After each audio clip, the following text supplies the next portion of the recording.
जी नाज़रीन, ठरी मीरवा गाम ख़बर शेयर कंदा हलूं। ठरी मीरवा जिस्कम चेयरमैन सनान खान कुरैशी गिरफ़्तारी ऐं कौमपरस्त अॻवाननि मथां बहरिया टाउन वाक़िया केस दाख़िल करण ख़िलाफ़ ठरी मीरवा प्रेस क्लब आॾो जिस्कम जे सूबाई अॻवान राजा इल्ताफ़ हुसैन शर आबिद शर हाजन गुल शर जे अॻवाणीअ में नाका चौक ठरी मीरवा खां एहतिजाजी रैली कढी वई, जेका शहर के मुख़्तलिफ़ गिटनि खां थींदे प्रेस क्लब ठरी मीरवा पहुती। उन मौके ते रैलीअ जी अॻवाणी कंदड़ चयो त बहरिया टाउन के बाहि ॾियण में सिंध सरकार मुलविस आहे। कमप्रस्त कारकुननि के माचिस बि साण न हुयो।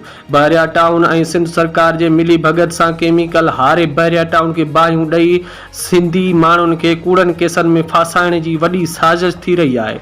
मुज़ाहिरीन सिंध सरकार समेत वस वारनि खां मुतालबो कयूं त कॉम्परस क़यादत मथां दाख़िल कूड़ा केस ख़त्म करे सनान खान कुरैशी के फौरी तौर आज़ाद कयो वञे। ॿी सूरत में क़ौमी शाहराऊं बंद करे असां भरपूर नमूने एहतजाज कंदासीं। ॿी सूरत में एहतजाज जो दायरो वसी कयो वेंदो।